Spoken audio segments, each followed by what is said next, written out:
여러분, 명절만 되면 자식들 오는 게 기다려지시죠? 그게 하나도 반갑지 않은 분이 계십니다. 자식들과 손주들은 보고 싶은데 점점 명절 노동에 지쳐가진 않으신가요? 지금부터 주인공이 왜 명절이 싫어졌는지 들려드릴게요. 여러분도 아마 공감하실 거예요. 시작 전에 구독, 좋아요와 알람 설정 한번 눌러주시고요. 댓글로 의견 남겨주세요. 안녕하세요. 저는 60대 시어머니이자 엄마입니다. 저는 아들 둘, 딸 둘 키우면서 평생을 가족만 보고 살았어요. 남편이랑 작은 장사하면서 번 돈은 거의 다 아이들한테 들어갔죠. 학비에 결혼 자금까지 보태주느라 저희 부부는 늘 뒤로 밀렸어요. 그래도 그땐 그게 당연하다고 생각했어요. 명절만큼은 제가 꼭 챙겨야 하는 날이라고 여겼습니다. 가족들 다 모여서 밥 먹고 웃는 게 좋았거든요. 명절 일주일 전쯤 되면 시장부터 다니기 시작했어요. 한 번에 다 못 사니까 며칠 나눠서 갔죠. 채소 따로, 고기 따로, 과일 따로 보면서 조금이라도 더 좋은 걸 사려고 돌아다녔어요. 장바구니 들고 오다 보면 손이 저리고 어깨가 아파도 애들 먹일 건데 하는 생각에 그냥 참고 들고 왔어요. 남편이 가끔 같이 나가주긴 했어요. 그런데도 이건 뭐가 좋냐, 이건 비싸다, 이런 말만 하고 결국 고르고 계산하고 들고 오는 건 제 몫이었죠. 그래도 그때는 그게 서운하다는 생각까진 안 했어요. 원래 그런 거라고 생각했으니까요. 명절 전날이 되면 아침부터 주방에 서 있었어요. 나물 다듬고 고기 재우고 하나하나 손질하다 보면 금방 점심 지나고 저녁이 됐어요. 그때부터는 또 전 부치기 시작했죠. 당신 좀 쉬엄쉬엄 해. 남편이 옆에서 한마디 하긴 했어요. 이거 다 해야지 애들 먹일 건데. 이렇게 대답하고 다시 불 앞에 섰습니다. 전을 몇 시간씩 붙이다 보면 다리가 퉁퉁 붓고 허리가 끊어질 것 같았어요. 그래도 중간에 멈출 수가 없었어요. 하나라도 빠지면 안 될 것 같아서 계속했어요. 밤늦게 겨우 정리하고 나면 그냥 쓰러지듯이 누웠다가 새벽 되면 다시 일어나야 했습니다. 국 데우고 밥하고 차례상에 올릴 것들 다시 확인하고 또 손봤어요. 그렇게 명절 아침이 되면 저는 이미 하루를 다 보낸 사람처럼 지쳐 있었어요. 그래도 그때까지는 괜찮았어요. 애들 오면 좋아할 거라는 생각이 있었거든요. 남편은 그때도 크게 다르지 않았어요. 옆에서 보고 있다가 명절은 원래 힘든 거다. 이런 말만 했죠. 저는 그 말 듣고 그냥 고개만 끄덕였어요. 이상하게 큰 며느리랑 둘째 며느리가 명절 전날에는 한 번도 안 오더라고요. 예전에는 그래도 하루 전에 와서 같이 준비도 하고 그랬는데 어느 순간부터 꼭 당일 아침에 맞춰서 오는 겁니다. 어머니 어제 오려고 했는데 길이 너무 막혀서요. 애들 챙기다 보니까 늦어졌어요. 올 때마다 이유는 있었어요. 저도 처음에는 그래, 애들 키우느라 힘들지 하고 넘겼습니다. 그런데 그게 한 번이 아니고 계속 반복되니까 점점 이상하다는 생각이 들기 시작했어요. 그날도 저는 전날 밤까지 전 부치고 새벽에 일어나서 국 끓이고 상 차릴 준비를 다 해놨습니다. 거의 다 끝나갈 때쯤 초인종이 울리더라고요. 문 열어보니까 큰 며느리랑 둘째 며느리가 아이들 데리고 들어왔어요. 어머니 음식 냄새 너무 좋아요. 벌써 다 하셨어요? 웃으면서 들어오는데 손에는 아무것도 없었습니다. 뭐 하나 들고 온 것도 없고 뭐 도와드릴까요? 이런 말도 없었어요. 그냥 거실에 앉아서 애들 챙기고 이야기만 하더라고요. 저는 주방에서 마지막으로 상 차리면서 그 모습을 봤어요. 사실 그때 조금 서운했어요. 그래도 그냥 넘겼습니다.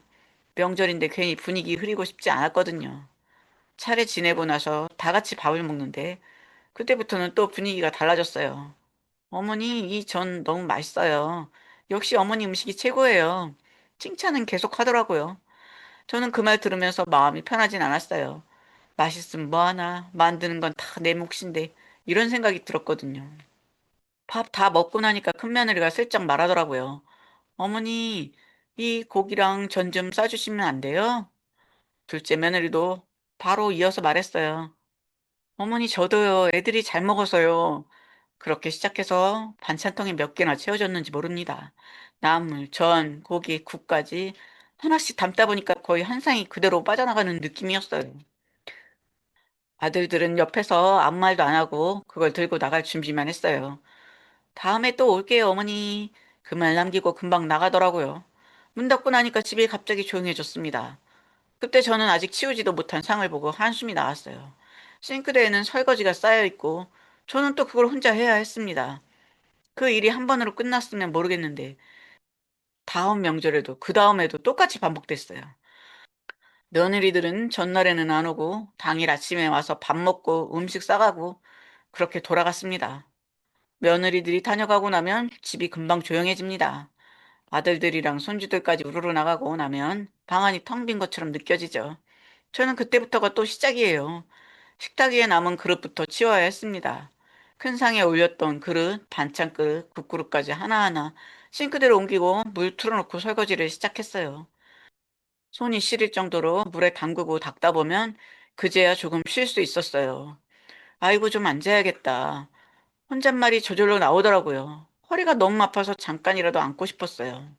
그래서 겨우 설거지 절반쯤 해놓고 식탁 의자에 앉았습니다. 그때였습니다. 띵동. 초인종이 울리더라고요. 순간 설마 싶었습니다. 문을 열어보니까 역시 나였습니다. 큰딸이 애 둘 데리고 서 있고 뒤에는 작은 딸네 가족까지 같이 서 있더라고요. 사위 둘은 짐 들고 있고 손주들은 이미 집 안으로 들어오려고 난리였습니다. 엄마, 배고파. 큰딸이 들어오자마자 하는 말이 그거였어요. 엄마, 우리도 아직 밥 못 먹었어. 작은 딸도 신발 벗으면서 바로 말하더라고요. 저는 순간 말이 안 나왔습니다. 방금 전까지 아들네 식구들 먹이고 치운 상태였거든요. 그런데 또 밥을 차려야 하는 상황이 된 겁니다. 손주들은 이미 거실을 뛰어다니고 있었어요. 할머니, 나 배고파. 할머니, 나 이거 먹고 싶어. 집안은 금방 시끄러워졌습니다. 저는 겨우 일어나서 다시 주방으로 들어갔어요. 조금만 기다려라. 금방 차려줄게. 이 말을 하면서도 속으로는 한숨이 나왔습니다. 냉장고를 열어서 아까 남겨둔 반찬들을 다시 꺼냈어요. 부족한 건 다시 데우고 밥도 또 해야 했습니다. 이미 한번 다 썼던 주방이 다시 어수선하게 변하더라고요. 엄마, 나 좀 누울게. 시댁에서 너무 힘들었어. 큰딸이 그렇게 말하면서 방으로 들어가 버렸습니다. 엄마, 나도 좀 쉴게. 허리가 끊어질 것 같아. 작은 딸도 따라 들어갔어요. 저는 주방에서 그 말 다 듣고 있었습니다. 순간 손이 멈췄어요. 아니, 그럼 나는 뭐지? 이런 생각이 들더라고요. 그래도 결국 다시 움직였습니다. 누가 해주는 사람이 없으니까요. 사위 둘은 거실에 앉아 있는데 뭔가 도와주려는 기색은 없었어요. 서로 눈치만 보다가 결국 아무도 안 일어나더라고요. 남편은 이미 소파에 앉아서 TV 보고 있었고요. 저 혼자 다시 상을 차렸습니다. 그릇 꺼내고 반찬 놓고 국 데우고 밥 퍼서 또 한 상을 만들었어요. 엄마, 밥 됐어? 방에서 누워있던 딸들이 그때 나옵니다. 아무 일 없다는 듯이 식탁에 앉더라고요. 저는 그 모습을 보면서도 아무 말도 못했어요. 그냥 또 밥을 퍼줬습니다. 그날 저는 하루에 두 번 명절을 치렀습니다. 며느리들 식구들 한 번, 딸들 식구들 한 번. 다 끝나고 나니까 다리는 풀리고 허리는 펴지도 못하겠고 손은 떨리고 있었습니다. 그러나 일은 그것으로 끝이 아니었어요. 큰 아들네, 둘째 아들네 먼저 다녀가고 그 뒤에 큰 딸이랑 작은 딸네까지 와서 한바탕 지나가고 나면 집이 조용해지죠. 그런데 그 조용함이 편한 조용함이 아니에요. 집안을 한번 둘러보면 그때부터 또 일이 시작입니다. 거실에는 아이들이 뛰어다니면서 흘린 과자 부스러기며 장난감이 여기저기 널려 있고 소파는 어질러져 있고 방마다 이불이며 옷가지가 뒤섞여 있습니다. 아이고, 이걸 언제 다 치우냐. 혼잣말이 저절로 나오더라고요. 싱크대에는 설거지거리가 산처럼 쌓여 있었고요. 며느리들 다녀간 뒤에 한 번, 딸들 식구들 먹고 나서 또 한 번, 그릇이며 냄비며 겹겹이 쌓여 있는 걸 보면 한숨부터 나왔습니다. 남편은 그때도 소파에 앉아 있었어요. 좀 이따 하지 뭐. 이 말 한마디 하고는 그대로 TV를 보더라고요. 저는 결국 다시 소매를 걷어붙이고 설거지부터 시작했습니다. 물 틀어놓고 하나하나 닦다 보면 손이 불어 터지는데 그래도 멈출 수가 없었어요. 내일로 미루면 더 힘들어지니까요. 설거지 끝내고 나면 바닥을 또 닦아야 합니다. 아이들이 흘리고 밟고 다녀서 바닥이 끈적끈적해져 있거든요. 걸레 들고 허리를 굽히고 닦다 보면 그제야 집이 조금 정리된 느낌이 납니다. 그렇게 다 끝내고 나면 밤이 깊어 있습니다. 그때 저는 항상 같은 생각을 했어요. 나는 오늘 하루 종일 뭐 한 거지? 그렇게 명절이 지나가고 나면 며칠은 몸이 제대로 안 움직였어요. 허리도 아프고 손목도 시큰거리고 일하다가도 몇 번씩 쉬어야 했습니다. 그런데 이상하게 그다음부터는 다른 일이 하나씩 생기기 시작하더라고요. 명절 지나고 얼마 안 돼서 큰아들한테 전화가 왔습니다. 엄마, 잠깐 얘기 좀 할 수 있어? 목소리가 평소랑 조금 다르길래 무슨 일인가 싶었어요. 왜? 무슨 일이야? 엄마 요즘 좀 힘들어서 그런데 조금만 좀 도와줄 수 있어요? 명절에 돈을 좀 많이 썼네. 집에 올 때는 빈손으로 와놓고 명절에 돈을 많이 썼다니요. 그 말을 듣는 순간 저는 바로 무슨 얘기인지 알겠더라고요. 얼마나 필요한데 제가 이렇게 물으니까 잠깐 뜸을 들이다가 말했습니다. 조금만 이번 달만 넘기면 괜찮아. 저는 잠깐 망설였지만 결국 알겠다고 했습니다. 자식이 힘들다는데 외면하기가 쉽지 않더라고요. 그렇게 돈을 보내주고 나니까 며칠 지나서 이번엔 둘째 아들이 연락이 왔어요. 엄마, 형한테 들었지? 나도 요즘 좀 빠듯해서. 그 말 듣고 저는 순간 웃음이 나왔습니다. 어이가 없어서요. 그래도 또 거절은 못했습니다. 며느리들도 가끔 옆에서 한마디씩 거들었어요. 어머니, 요즘 애들 키우는데 돈이 너무 많이 들어요. 조금만 도와주시면 금방 갚을게요. 그렇게 하나둘 시작된 게 점점 늘어나기 시작했습니다. 큰딸도 어느 날 조용히 와서 말하더라고요. 엄마, 나도 이번 달만 좀. 작은 딸도 비슷한 얘기를 꺼냈고요. 저는 그때까지도 그냥 다들 사는 게 힘드니까 그렇겠지 하고 넘겼습니다. 그런데 이상하게 그때부터 자식들이 저를 찾는 이유가 점점 비슷해지기 시작했어요. 명절이 아니어도 연락은 오는데 그 끝에는 항상 돈 얘기가 붙어 있더라고요. 그게 처음에는 그렇게까지 크게 느껴지지 않았습니다. 그냥 한번 도와주는 거라고 생각했어요. 그게 계속 이어질 줄은 그땐 몰랐습니다. 그렇게 몇 번이고 돈을 보내주다 보니까 저도 슬슬 부담이 되기 시작했어요. 한두 번이면 몰라도 아들 둘에 딸 둘까지 번갈아 가면서 얘기를 꺼내니까 금액도 점점 커지더라고요. 남편한테 한번 말을 꺼냈습니다. 이거 계속 이렇게 해도 되는 거야? 그랬더니 남편이 한마디 하더라고요. 자식들이 어쩌겠어. 힘들다는데. 그 말을 듣고 한동안은 또 그냥 넘어갔어요. 그런데 속에서는 점점 불편해지기 시작했습니다. 어느 날은 큰아들이 또 전화를 했어요. 엄마, 이번에도 조금만. 그 말을 듣는데 갑자기 입에서 말이 먼저 나오더라고요. 이제는 좀 어려울 것 같아. 전화기 넘어가 조용해졌습니다. 왜? 무슨 일 있어? 엄마도 여유가 있는 게 아니야. 계속은 못 해줘. 엄마, 아빠 노후자금을 자꾸 뺐으면 안 되잖니. 그랬더니 목소리가 살짝 달라지더라고요. 알겠어, 뭐. 그날 이후로 큰아들 연락이 또 끊겼습니다. 며칠 지나서 둘째 아들이 또 전화했어요. 엄마, 나도 좀, 그래서 똑같이 말했습니다. 이제는 못 해준다. 그랬더니 한숨을 쉬면서 말하더라고요. 엄마도 참, 알겠어요. 그 말투가 예전이랑 다르다는 걸 느꼈어요. 그 이후로는 연락이 확실히 줄었습니다. 전에는 별일 없어도 안부 전화라도 하던 애들이 이제는 먼저 연락을 잘 안 하더라고요. 며느리들도 마찬가지였어요. 어머니 건강하시죠? 하면서 살갑게 굴던 큰 며느리도 그 뒤로는 전화 한 통 없었습니다. 둘째 며느리도 비슷했고요. 오히려 제가 먼저 전화하면 짧게 끊으려는 게 느껴졌습니다. 어머니 지금 좀 바빠서요. 나중에 다시 연락드릴게요. 그 말 듣고 기다려봐도 다시 오는 전화는 없더라고요. 딸들도 다르지 않았습니다. 큰딸은 가끔 연락이 오긴 했는데 예전처럼 편하게 이야기는 하는 느낌이 아니었어요. 뭔가 거리를 두는 것 같았습니다. 작은 딸은 아예 연락이 뜸해졌고요. 남편한테 다시 말했어요. 이상하지 않아? 애들 연락이 너무 줄었어. 그랬더니 또 그 말입니다. 다들 바쁘겠지 뭐. 저는 그 말을 듣고 한참을 가만히 있었어요.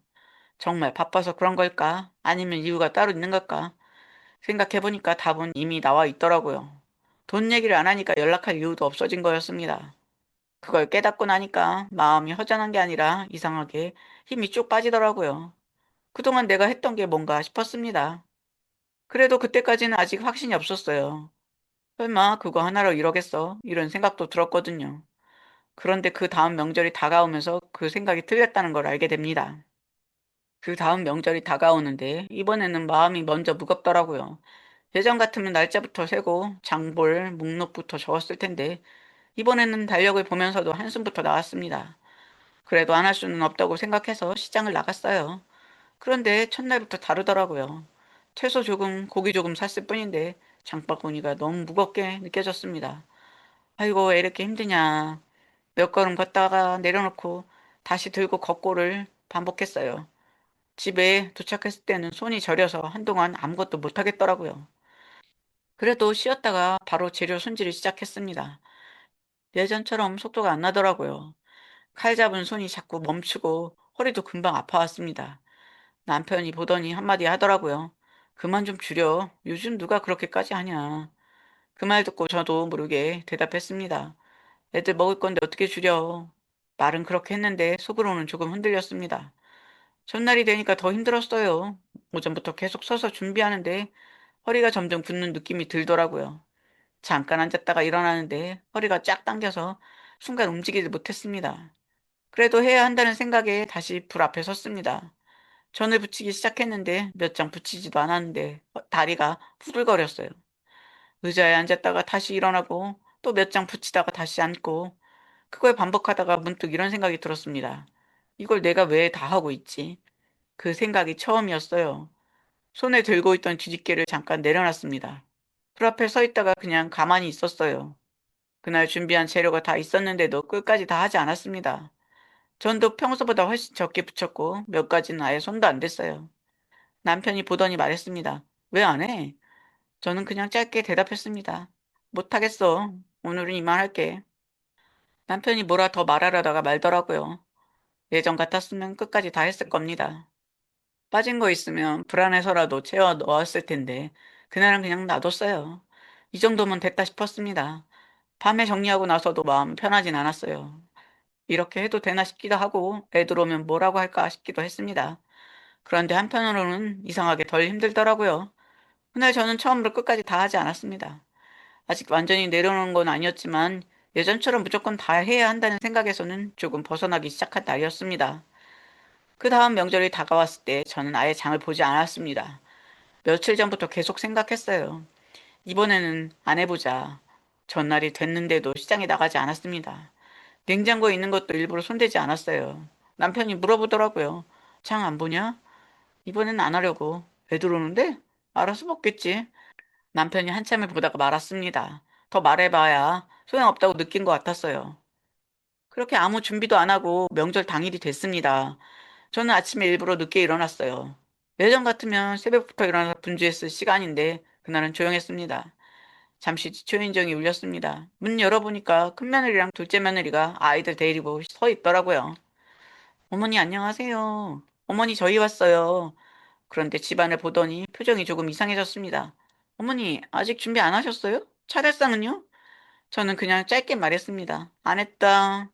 둘이 서로 얼굴 보더니 말이 없더라고요. 어머니 저희 오늘 차례는 각자 집에서 해. 그 말이 나가니까 분위기가 딱 멈췄습니다. 큰며느리가 조심스럽게 말했어요.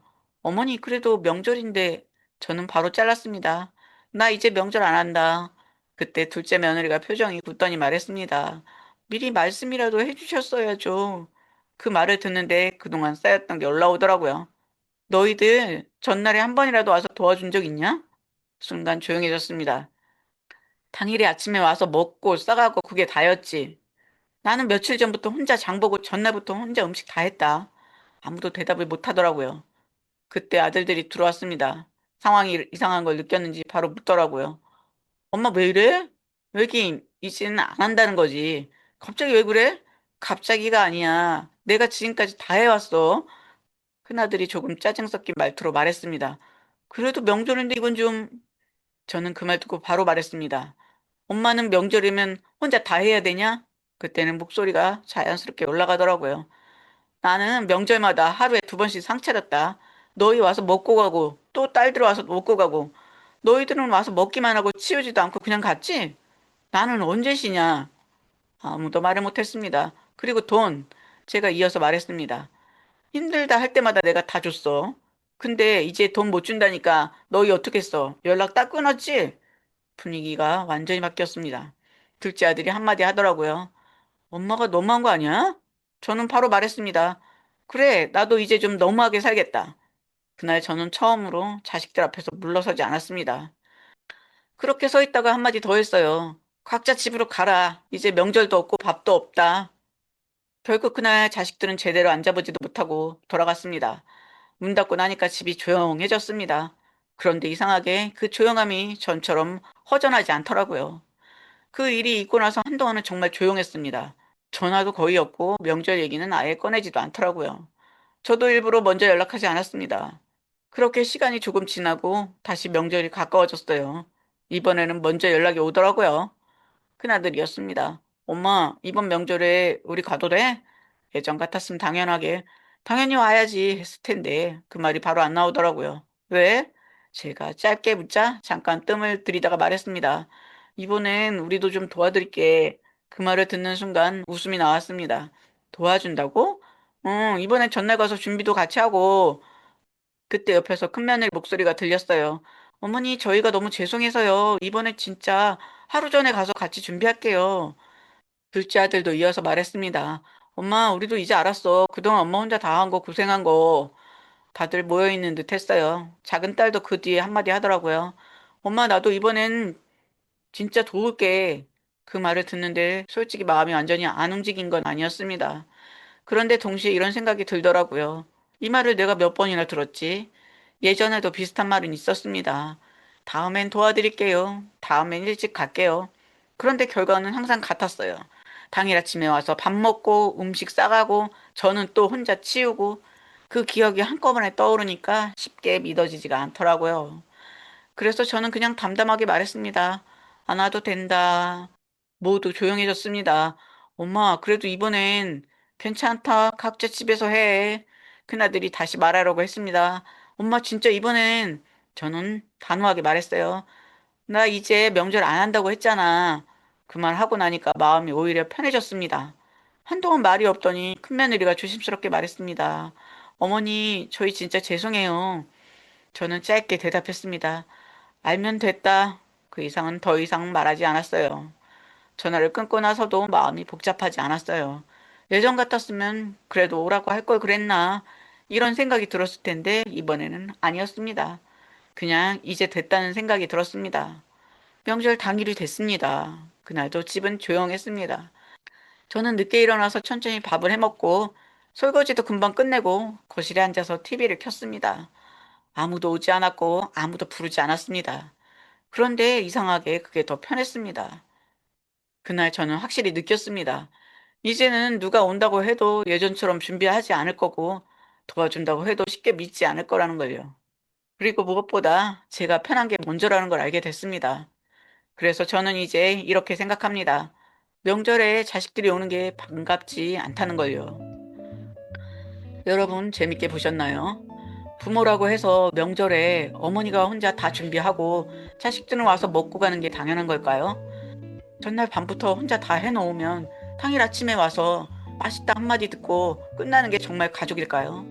당연하게 여겨지는 순간부터는 선을 그어야 한다는 걸 이 이야기를 통해서 알게 되었습니다. 마지막으로 구독과 좋아요 눌러주시고요.